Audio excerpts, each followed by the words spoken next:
Assalamualaikum warahmatullahi wabarakatuh. Sebelumnya terima kasih atas kesempatannya. Di sini kami dari kelompok 4 akan menyampaikan materi tentang The Human Resource Management and Payroll Cycle atau siklus penggajian dan manajemen SDM. Kami beranggotakan 4 orang yang terdiri dari Fakwalia Agustia 826, Echa Silvia 917, Syaifina Ika 919, dan Putu Wulan 928. Selamat menyaksikan. Apa itu manajemen resource and payroll cycle atau manajemen sumber daya manusia dan siklus penggajian. Manajemen sumber daya manusia dan siklus penggajian adalah rangkaian aktivitas bisnis yang berulang dan operasi pemrosesan data yang terkait dengan pengelolaan tenaga kerja karyawan secara efektif. Selanjutnya, manajemen sumber daya manusia ini mempunyai 6 tugas, yaitu yang pertama, merekrut karyawan baru, yang kedua, latihan, yang ketiga, penugasan kerja, yang keempat, ada kompensasi atau penggajian, yang kelima, ada evaluasi kerja, yang keenam, ada pemberhentian karyawan karena pemutusan hubungan kerja atau sukarela.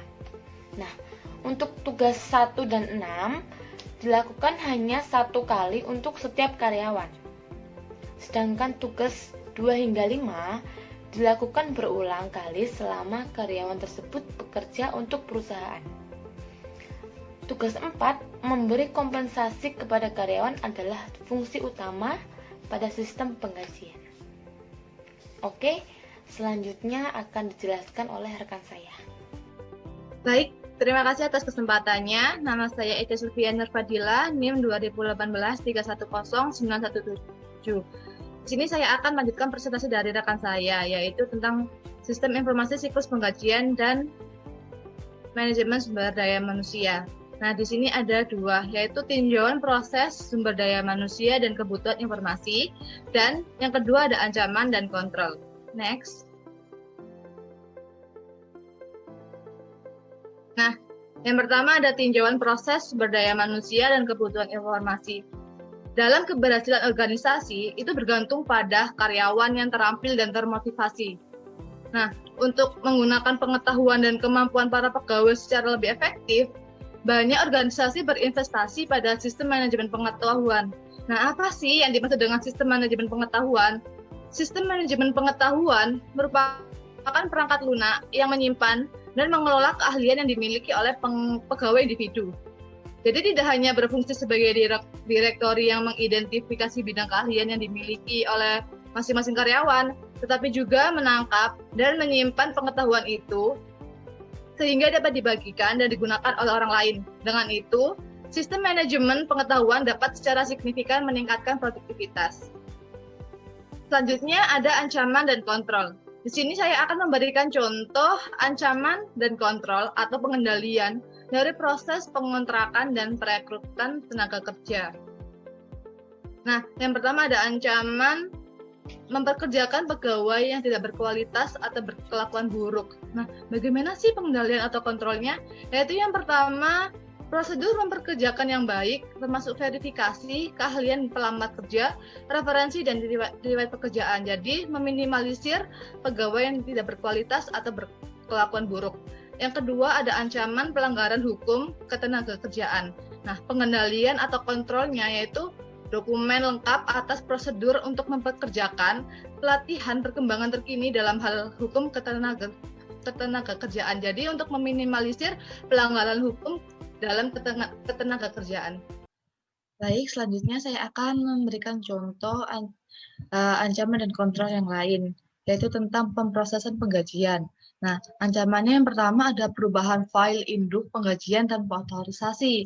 Nah, bagaimana tuh proses pengendalian atau kontrolnya, yaitu pemisahan tugas, data sumber daya manusia dengan penggajian dan distribusi gaji, pengendalian akses, dan tinjauan atas semua perubahan. Jadi tidak ada perubahan file induk penggajian tanpa otorisasi.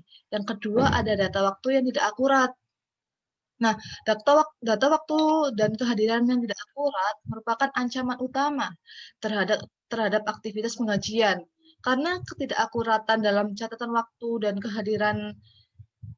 rapat mengakibatkan biaya tenaga kerja yang meningkat dan laporan biaya tenaga kerja yang keliru. Nah, bagaimana prosedur pengendaliannya? Nah, ada prosedur pengendalian yang terbaik, yaitu untuk mengurangi resiko pengungkapan data penggajian yang tidak sah, adalah menggunakan autentikasi multifaktor dan kontrol keamanan fisik untuk membatasi akses ke data master HRM atau penggajian hanya kepada karyawan yang membutuhkan akses tersebut untuk melakukan pekerjaan mereka. Jadi, dan ada otomatisasi pengumpulan data, berbagai pemeriksaan edit, rekonsiliasi data, kartu waktu, dan dengan data kartu waktu kerja. Nah, selanjutnya yang ketiga ada ancaman pemrosesan penggajian yang tidak akurat. Nah, bagaimana sih proses pengendalian atau kontrolnya, yaitu total batch dan pengendalian aplikasi lainnya, rekening clearing penggajian, dan tinjauan peraturan IRS agar tidak ada pemrosesan penggajian yang tidak akurat. Dilakukan hal tersebut.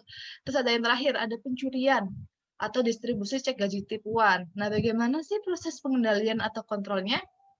Itu dengan cara secara langsung. Distribusi cek gaji dilakukan oleh seseorang yang independen dari proses penggajian. Penyelidikan cek gaji yang tidak diklaim, dan akses terbatas ke gaji yang kosong. Terima kasih. Selanjutnya akan dilanjutkan oleh rekan saya. Ya baik, terima kasih atas kesempatannya.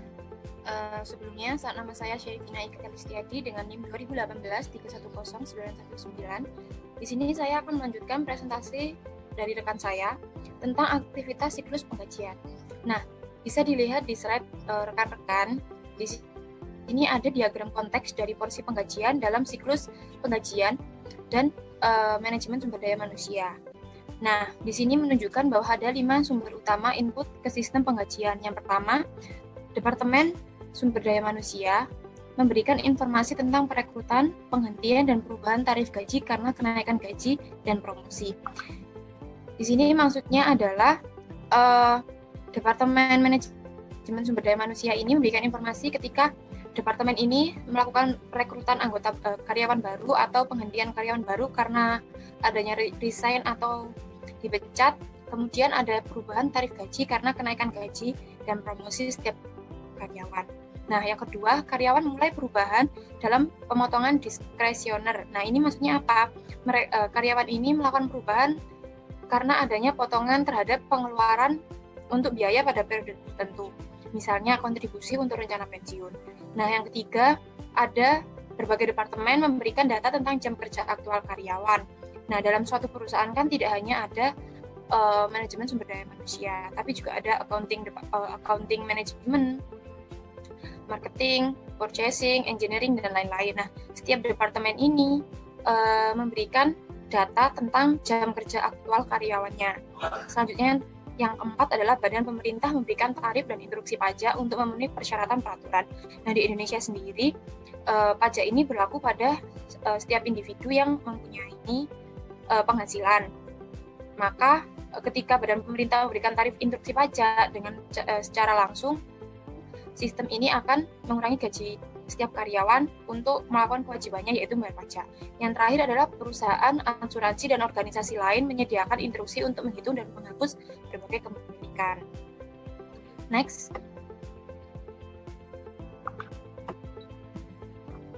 Nah, di sini selain memastikan tidak hanya keandalan informasi yang tadi sudah dijelaskan, di sini juga ada menjelaskan tentang kontrol dan pengamanan sumber daya organisasi. Yang pertama ada memperbarui database master penggajian. Nah, ini adalah kegiatan pertama yang dilakukan oleh sistem penggajian pada Departemen Sumber Daya Manusia untuk memperbarui database master penggajian untuk mencerminkan berbagai jenis perubahan yang dialaminya secara internal. Misal, ketika departemen ini merekrut dan atau mempekerjakan karyawan baru, terus bisa juga ketika departemen ini memberhentikan atau menerima resign dari karyawannya dan perubahan tingkat gaji yang dilakukan. Selanjutnya yang kedua adalah memvalidasi data waktu dan kehadiran. Nah, di sini ada 2 langkah dalam siklus penggajian, yaitu memvalidasi setiap waktu dan kehadiran pegawai. bagi para pegawai yang dibayar berdasarkan jam yang dia itu digajinya berdasarkan berapa lama dia kerja. Itu banyak perusahaan menggunakan time card untuk mencatat waktu kedatangan dan keberangkatan pegawai setiap harinya. Nah, biasanya perusahaan manufaktur juga menggunakan time card ini untuk mencatat data secara detail mengenai bagaimana para pegawai menggunakan waktu mereka dalam melakukan pekerjaan. Nah, penggunaan intensif komisi dan bonus memerlukan penautan sistem penggajian dan sistem informasi atas penjualan dan siklus lainnya.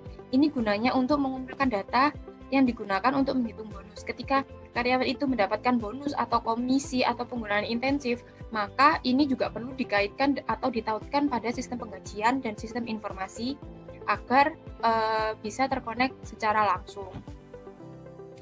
Nah, tapi di sini juga ada ancamannya. Ancaman utama terhadap aktivitas penggajian ini adalah data waktu dan kehadiran yang tidak akurat. Nah, karena ketidakakuratan dalam catatan waktu dan kehadiran dapat mengakibatkan biaya tenaga kerja yang meningkat dan laporan biaya tenaga kerja yang keliru. Ketidakakuratan gaji jasa tenaga kerja yang tidak terbayarkan itu juga merupakan salah satu ancaman dari aktivitas penggajian ini. Otomatis, data sumber data dapat mengurangi resiko. Dengan adanya IT ini dapat mengurangi resiko kesalahan.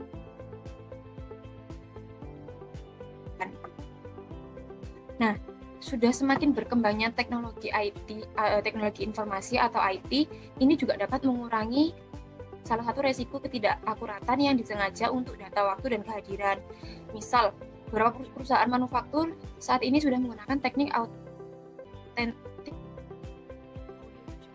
proses verifikasi identitas nasabah bank yang menggunakan layanan autentifikasi biometrik yang melibatkan pemindaian atau analisis beberapa bagian tubuh, misalnya kayak fingerprint.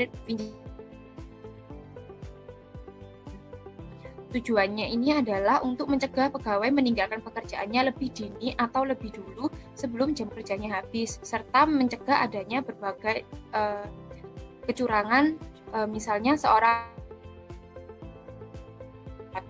kerja seperti itu.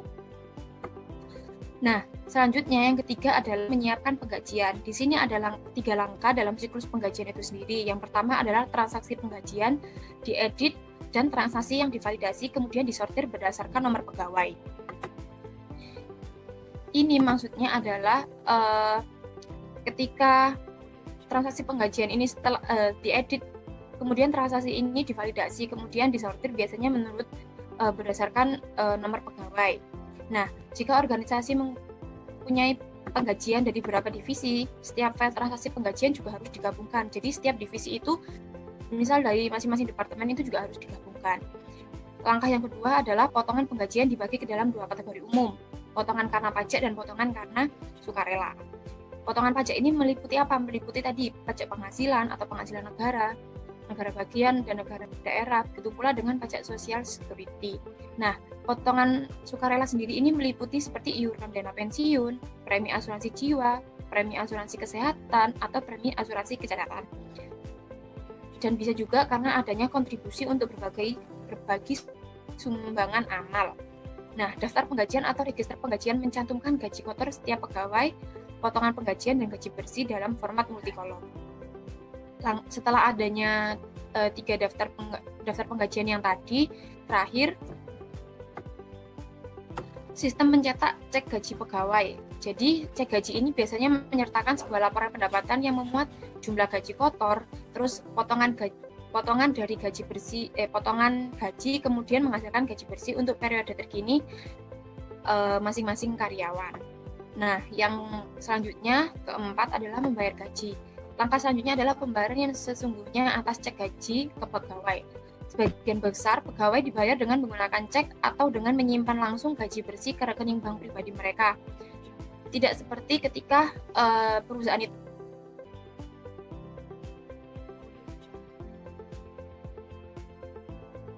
begitu cek gaji dibuat, daftar penggajian dikirim ke bagian utang usaha untuk ditinjau dan disetujui, voucher pengeluaran kemudian dibuat untuk mentransfer dana dari rekening giro milik perusahaan ke rekening bank penggajian pada perusahaan masing-masing pegawai, masing-masing karyawan.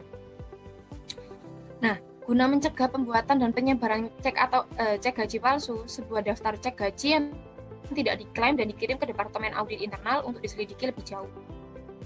Selanjutnya, yang kelima ada hitung kompensasi dan pajak yang harus dibayarkan perusahaan. Perusahaan membayar berapa pajak penghasilan dan kompensasi pegawai secara langsung. Contohnya, ketika perusahaan harus membayar pajak jaminan sosial sebagai tambahan dari jumlah yang ditahan dari cek gaji pegawai, atau juga bisa karena pajak penghasilan. Nah, hukum federal dan negara bagian yang mensyaratkan perusahaan untuk memberikan kontribusi dalam presentase tertentu ke setiap gaji pegawai. Ini misalnya perusahaan seringkali memberikan kontribusi atau menanggung keseluruhan pembayaran premi asuransi kesehatan, cacat, dan jiwa untuk para pegawai. Biasanya kalau sekarang disebut sebagai jam sostek. Nah, aktivitas terakhir dalam proses penggajian adalah membayar kewajiban pajak, penghasilan, dan potongan sukarela lainnya.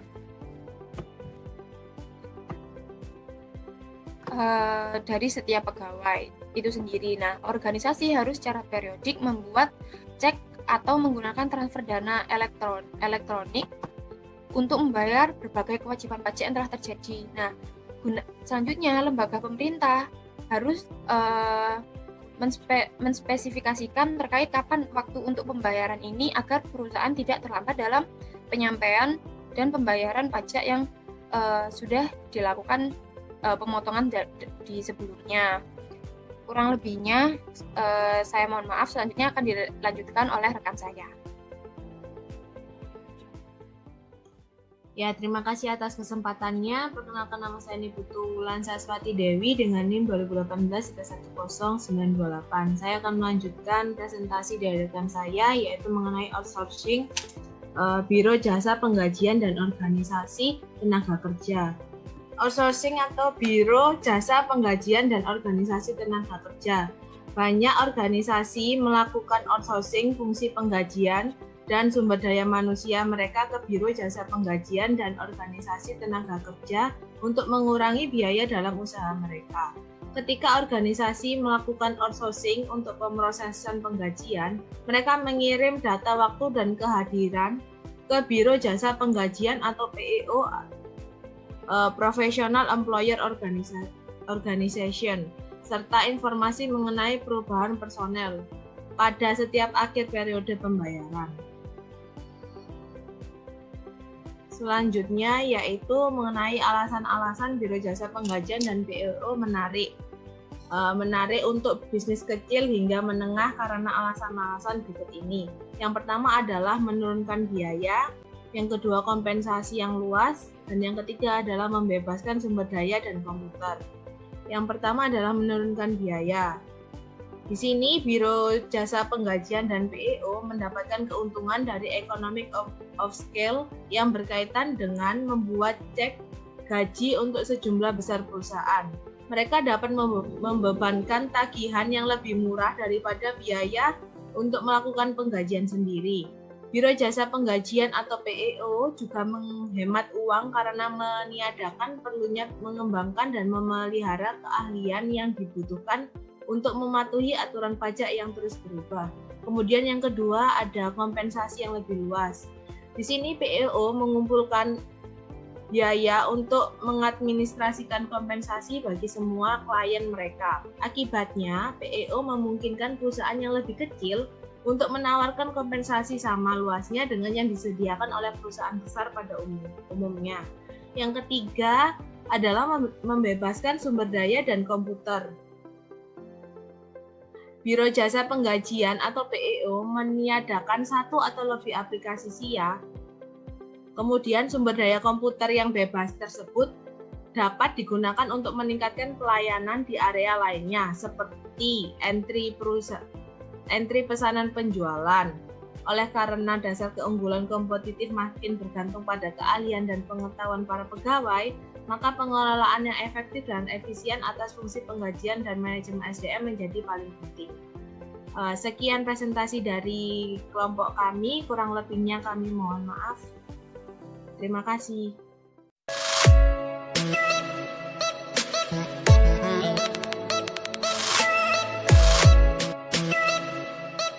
Halo rekan-rekan, terima kasih ya sudah menonton video kami. Semoga bermanfaat.